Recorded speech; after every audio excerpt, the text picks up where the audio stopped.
House నుంచి బయటకు రాగానే అందరూ మీడియా సెలబ్రేషన్స్ ఇవన్నీ జరుగుతాయి. సడన్ గా 2 రోజులు గాయబ్. ఏమైంది? మీడియా ముందుకు ఎందుకు రాలేదు? మీడియా లైక్ ఇది ఎప్పుడైనా చేయాల్సిందే. There is no rules such నేను ఇదే వెంటనే రాగానే బయటకి వచ్చాక ఇది చేయాలని కాదు కదా.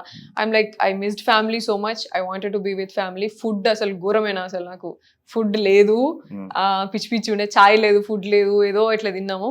సో మంచిగా పడుకొని మంచిగా తినాలి, మంచి ఫ్యామిలీతో ఉండాలని డిసైడ్ అయినా. ఫస్ట్ నా ప్రయారిటీస్ నాకున్నాయి. దర్ ఇస్ నథింగ్ లైక్ రాగానే అందరికి ఇవ్వాలని రూల్ ఏం లేదు కదా. సో చేసుకోవచ్చులే, ఎప్పటికైనా ఉండేటియే కదా అని చెప్పేసి ఉండేటియే కదా అని చెప్పేసి చేద్దాం అనుకున్నా, అంతే, ఏం లేదు. నిఖిల్ ని పృథ్వీని టార్గెట్ చేశారా, లేకపోతే వాళ్ళని సెలెక్ట్ చేసుకోవడం ఎందుకు? వాళ్ళిద్దరిని సెలెక్ట్ చేసుకోవడానికి రీజన్ ఏంటి? అండ్ మీ వల్ల పృథ్వీది నిఖిల్ గేమ్ పాడైపోయింది. మీరు గేమ్ ఆడలేదు, వాళ్ళనిద్దరిని కూడా మీరు గేమ్ ఆడనివ్వలేదు. వాళ్ళనిద్దరిని మీ అండర్ కంట్రోల్లో పెట్టుకున్నారు, మీరు తిప్పుకున్నారు. వాళ్ళ కూర్చోవాలి కదా, నేను ఎందుకు కూర్చున్నా మరి అట్లాంటప్పుడు? మీరు ఇలా తిప్పుకున్నారు, వాళ్ళని తిప్పుకున్నారు అంటే మీరు వెళ్ళిపోతే వాళ్ళిద్దరు గేమ్ సెట్ అవుతుంది అన్న కామెంట్స్ ఉన్నాయి. దానిపైన మీ ఒపీనియన్ ఏంటి? అంటే వాళ్ళు మీ దగ్గరికి వచ్చారా, మీరు వాళ్ళ దగ్గరికి వెళ్ళారు? సో ఈ లాస్ట్ కామెంట్ ఏదైతే ఉందో, will have to wait and see అదంతా. So Nikhil is good at physical task, అది అందరికి తెలిసిందే, ఆల్రెడీ ముందు ఎక్స్పీరియన్స్ ఉన్నది, అదంతా తెలిసిందే. సో అండ్ దిస్ సెలెక్ట్ చేసుకోవడం ఇదంతా నథింగ్ వర్క్స్ దేర్, ఎందుకంటే క్లాన్ సెలెక్షన్స్ కదా అవన్నీ. అండ్ ఒకసారి టాస్క్ త్రూ వెళ్ళింది, ఒకసారి వాళ్ళు చీఫ్ సెలెక్ట్ చేసుకున్నారు, ఒకసారి మేము సెలెక్ట్ చేసుకున్నాం, అలా అయింది. అండ్ ఫస్ట్ వీక్స్ చూస్తే మీరు, నేను ఎప్పుడు ఆపోజిట్ టు నిఖిలే ఉన్నా. Every time I choose opposite to నిఖిలే చూస్ చేసుకున్నా, సెకండ్ వీక్ వరకు కూడా. థర్డ్ వీక్ వచ్చి సెకండ్ వీక్ అంటే నాకు ఫస్ట్ అండర్స్టాండింగ్ ఏంటి అంటే, క్లాన్స్ డివైడ్ చేసినప్పుడు అందరినీ మాట్లాడుకోవడానికి స్పేస్ ఉంటుంది, and team coordination, team work లోనే మనం అందరం ఎక్స్ప్లోర్ చేయొచ్చు ఈచ్ అదర్, ఇట్లా అని అర్థమైంది నాకు. జనరల్ గా బయట టీమ్ వర్క్ ఎట్లుంటుందో అట్లనే కావచ్చు అన్నట్టుగా నేను క్లాన్స్ చీఫ్ అట్లా సెలెక్ట్ చేసుకున్నా first. But then I understood, clans మారడం వల్ల, చీఫ్ లైక్ క్లాన్స్లలో ఉండడం వల్ల పెద్దగా వీళ్ళు కనెక్షన్స్ లేకపోతే అర్థం చేసుకోవడం లేకపోతే టీమ్ ప్లే అట్లంతా ఏం ఉండట్లేదు దాంట్లో. ఫిజికల్ టాస్క్ అప్పుడు టాస్క్ ఆడుతారు, సపోర్ట్ చేయొద్దు అని కూడా చేయట్లేరు నాకు. నేను బెలూన్ టాస్క్ ఆడినప్పుడు అసలు వీళ్ళ క్లాన్, మన విష్ణు, సీతు, వీళ్ళందరూ ఉన్న క్లాన్లే ఉన్నా నేను. అప్పుడు నిఖిల్ సైడ్ ఆర్గ్యూ చేసుకుని, నేను నా సైడ్ ఆర్గ్యూ చేసుకున్నాను, కానీ ఎవరు కూడా నాకేం సపోర్ట్ చేయలేదు అప్పుడు. నేను సిట్టింగ్ సైలెంట్, వీళ్ళందరూ కూడా సైలెంట్ గానే కూర్చున్నారు. నిఖిల్ ఫాదర్ షర్ట్ వచ్చినప్పుడు కూడా మీరు నిఖిల్ కి సపోర్ట్ చేయకుండా పక్కనున్న పర్సన్ కి లాలీపాప్ వెళ్ళి ఇవ్వడం జరిగింది. అందరికి అవన్నీ అండర్స్టూడ్ కదా, మన ఫాదర్ కి వాళ్ళ ఫాదర్ షర్ట్ వాళ్ళకి అవసరం కదా, నిఖిల్ కి మనం ఇవ్వాలి కదా, మన ఫ్రెండ్ కదా. అట్లా చేయలేదు నేను. కంపారిటివ్లీ ప్రయారిటీ ఏదో నేను అదే చూస్తాను. So game physical task wise వచ్చినప్పుడు అంతా కూడా గేమ్ వైజ్ గానే పోయినా నేను. And bonding it had happened over the period of time. ఇది నేను వాళ్ళని సెలెక్ట్ చేసుకున్నాను, వాళ్ళు నన్ను సెలెక్ట్ చేసుకోవాలి, బోత్ సైడ్స్ ఉంటేనే అవుతుంది. ఏదైనా సెలెక్షన్స్ కానీ, రిలేషన్షిప్ కానీ, ఏదైనా బాండింగ్ బోత్ సైడ్స్ ఉంటేనే అవుతుంది. ఇప్పుడు I have selected Seetha initially because my bedmate ఉండే, మంచిగా మాట్లాడినా, అయిందా అదేమన్నా బ్రేక్ అయింది మధ్యలోనే. She never gave that space. నాకు ఆ రిలేషన్షిప్ గ్రో అవ్వడానికి కూడా నాకు స్పేస్ ఇవ్వలేదు, just because I'm talking to Nikhil. Even though నేను అప్పుడు ఆపోజిట్ గా మాట్లాడుతున్నప్పుడు కూడా ఆమె నాకు స్పేస్ ఇవ్వలేదు కదా మరి.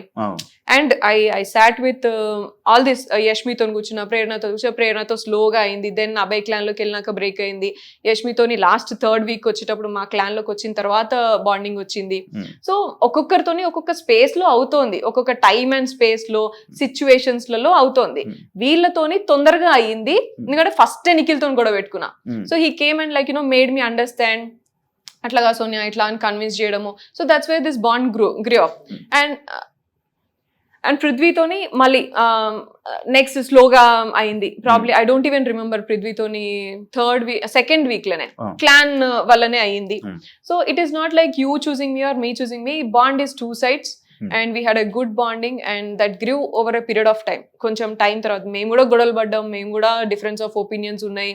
అండ్ ఆపోజిట్ క్లాన్స్ లో ఆడినప్పుడు పిచ్చి పిచ్చిగా గొడవలు పెట్టుకున్నాం. నిఖిల్ గాని అసలు తిట్టింది కూడా ఉన్నది ఆపోజిట్ క్లాన్ లో ఆడినప్పుడు. అండ్ ఇవన్నీ ఉన్నాయి. So there is nothing like ఇది లైక్ మీరున్నప్పుడు, మీరు నిఖిల్ తో ఒక బెడ్ మీద కూర్చున్నప్పుడు లైక్ మీరు ఫీల్ అవ్వడం జరిగింది, బయట ఏం వెళ్తుందో, ఏమనుకుంటున్నారు, బయట ఆయనకి తెలుసు నేనేంటో అన్నారు. మళ్ళీ కాకపోతే మన బాండింగ్ ఎలా అంటే, మరి లోపల మీకు ఆ డౌట్ ఎందుకు వచ్చింది, ఇలా బయట ఏమనుకుంటున్నారు అనే డౌట్ ఎందుకు వచ్చింది మీకు? All this Vishnu thing started కదా, it continued, it kept continued. And like you know they were all like I did నాకు ఒకటే అర్థమైంది ఏంటంటే వీళ్ళందరికీ పృథ్వీ అండ్ నిఖిల్ అటెన్షన్ కావాలా అందరికి హౌస్ లా. అండ్ వీళ్ళిద్దరికి నేను ప్రయారిటీ ఎప్పుడైనా సరే. So this is what they portrayed or this is what they like they understood. But fairly speaking Nikhil కి ప్రయారిటీ అనేది ఏమి ఉండదు. నిఖిల్ అందరికి మరి చెట్లు అంటాడు, అందరితో మంచిగా ఉంటాడు, పీపుల్స్ ప్లీజర్ నిఖిల్. సో అందరితో బాగుంటాడు. ఇక్కడ పృథ్వీ ఒకడు ఫేర్ హార్టెడ్ ఉంటాడు. సో ఇది మాకుంది. అయినా సరే ఏంటంటే నిఖిల్ ఎమోషనల్ వాడు అంతే కదా అని యాక్సెప్టెన్స్ తోనే ఉన్నామే తప్ప ఇఫ్ ఇట్ ఈస్ ఏ పక్కా game plan I would have like right away told and దూరం పెట్టేసేది కదా. బట్ మనం ఫస్ట్ మన ఫ్రెండ్స్ లాగా మనం లేకపోతే లైక్ ఒక బాండింగ్ వచ్చిన తర్వాత we have to understand and make them understand, accept floss accept చేసి, లేకపోతే ఏవైతే నెగిటివ్స్ ఉన్నాయో అవి చెప్పి, లేకపోతే ఇట్లా ఉండాలి. కానీ బాండింగ్ అంటే ఏదో నేను బిగ్ బాస్ గేమ్లు ఉన్నా కదా అని చెప్పేసి this is not just a physical task కదా, నువ్వు ఇక్కడ చేసినావు కాబట్టి సంచాలకుగా నేను రిమూవ్ చేస్తున్నా అన్నట్టు అంత ఈజీగా రాదు కదా. So that's what we felt. Like చాలా చాలా చేసిండు నిఖిల్ మాకు.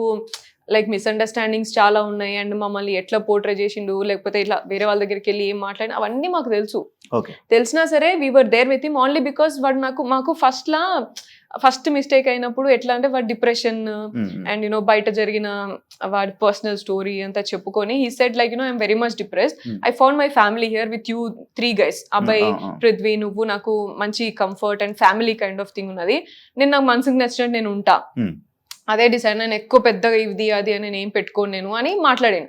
That's where we felt like you know అరే వీడు ఆల్రెడీ డిప్రెషన్ లోని ఇంకా ఎమోషనల్ గా ఇట్లా అంతా చేసి ఇంబ్యాలెన్స్ చేయదు, సపోర్ట్ చేస్తే చేద్దాం, వాడు ఏమైనా క్వశ్చన్ ఏమైనా అనాలిసిస్ ఎక్స్పెక్ట్ చేసినా చెప్పేది. అందుకనే ఫస్ట్ వాడు నా దగ్గరికి వస్తాడు. నేనేం వాడికి పోయి నువ్వు ఇది ఎందుకు రాదు ఎందుకు రాదు నేను ఇంక ఉల్టా పోక్ చేస్తా తప్ప వాడికి నేను ఇట్లనే ఉండు అట్లనే ఉండు అని చెప్పింది ఎప్పుడు లేదు. అండ్ మీరు అలా ప్లాన్ లోకి వెళ్తున్నప్పుడు కూడా అనడం జరిగింది కదా, నిఖిల్ కి నాతో అవసరం ఉంది అని అన్నా నేను. యా గైడెన్స్ అవసరం ఉంటది అని అన్నా. Is always emotionally imbalanced. So saving చేసేటప్పుడు కూడా ఎమోషనల్ గా నైనికాని సేవ్ చేసిండు. సో గేమ్ పరంగా కదా నువ్వు సేవ్ చేయాల్సింది అని పృథ్వీ మాట్లాడు. I dent talk anything, I agree and respect your opinion, what ever నీకేం అనిపిస్తే అది చేయరా. ఎందుకంటే వాడు లైక్ ఎమోషనల్లీ లైక్ ఫ్లిప్ అయితే వస్తా ఉన్నాడు ప్రతిసారి. We didn't want to you know say something and వాడిని తక్కువ చేయాలని లేకుండే.